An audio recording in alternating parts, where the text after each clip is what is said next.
Simple Life presents How Smart People Handle Difficult People.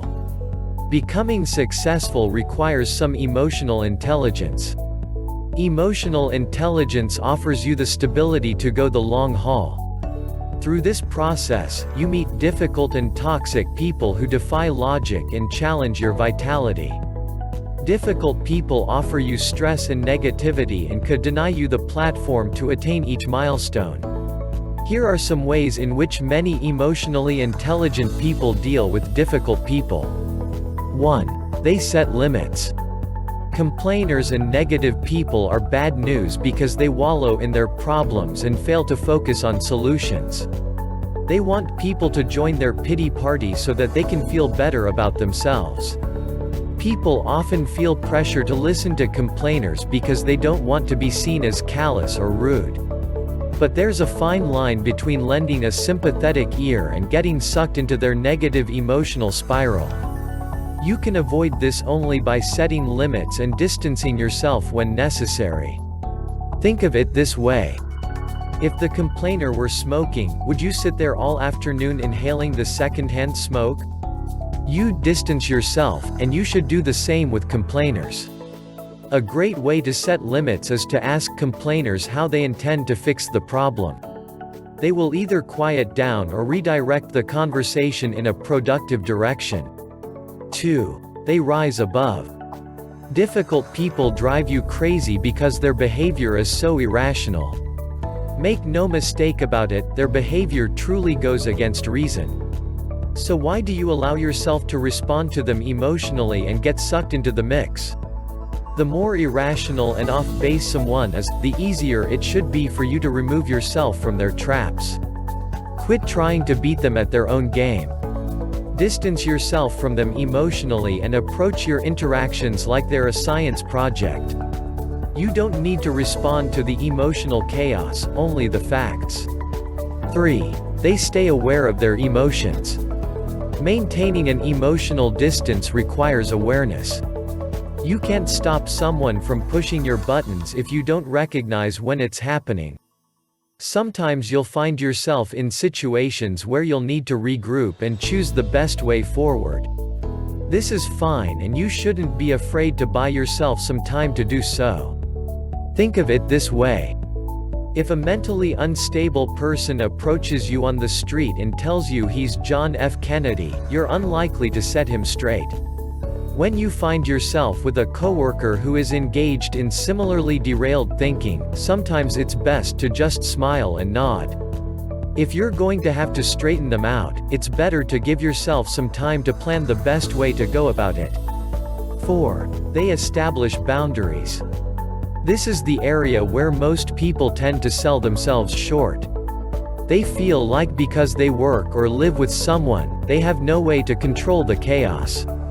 This couldn't be further from the truth. Once you've found your way to rise above a person, you'll begin to find their behavior more predictable and easier to understand. This will equip you to think rationally about when and where you have to put up with them and when you don't. For example, even if you work with someone closely on a project team, that doesn't mean that you need to have the same level of one-on-one interaction with them that you have with other team members. You can establish a boundary, but you'll have to do so consciously and proactively. If you let things happen naturally, you are bound to find yourself constantly embroiled in difficult conversations. If you set boundaries and decide when and where you'll engage a difficult person, you can control much of the chaos. The only trick is to stick to your guns and keep boundaries in place when the person tries to encroach upon them, which they will. 5. They don't die in the fight.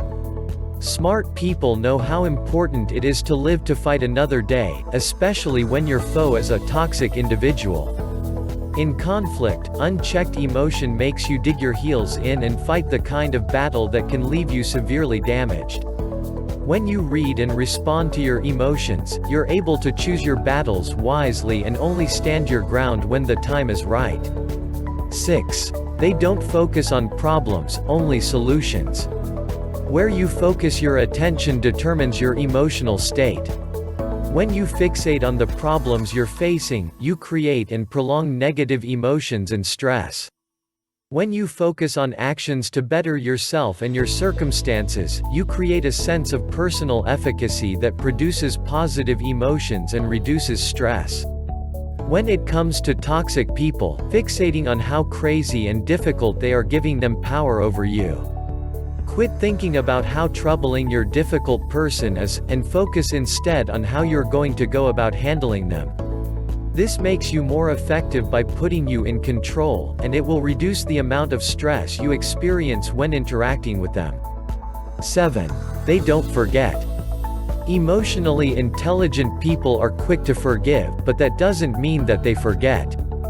Forgiveness requires letting go of what's happened so that you can move on. It doesn't mean you'll give a wrongdoer another chance. Smart people are unwilling to be bogged down unnecessarily by others' mistakes, so they let them go quickly and are assertive in protecting themselves from future harm. 8. They squash negative self-talk. Sometimes you absorb the negativity of other people. There's nothing wrong with feeling bad about how someone is treating you, but your self-talk, the thoughts you have about your feelings, can either intensify the negativity or help you move past it. Negative self-talk is unrealistic, unnecessary, and self-defeating. It sends you into a downward emotional spiral that is difficult to pull out of. You should avoid negative self-talk at all costs. 9. They get some sleep. Can't say enough about the importance of sleep to increasing your emotional intelligence and managing your stress levels. When you sleep, your brain recharges, so that you wake up alert and clear-headed. Your self-control, attention, and memory are all reduced when you don't get enough or the right kind of sleep. Sleep deprivation raises stress hormone levels on its own, even without a stressor present.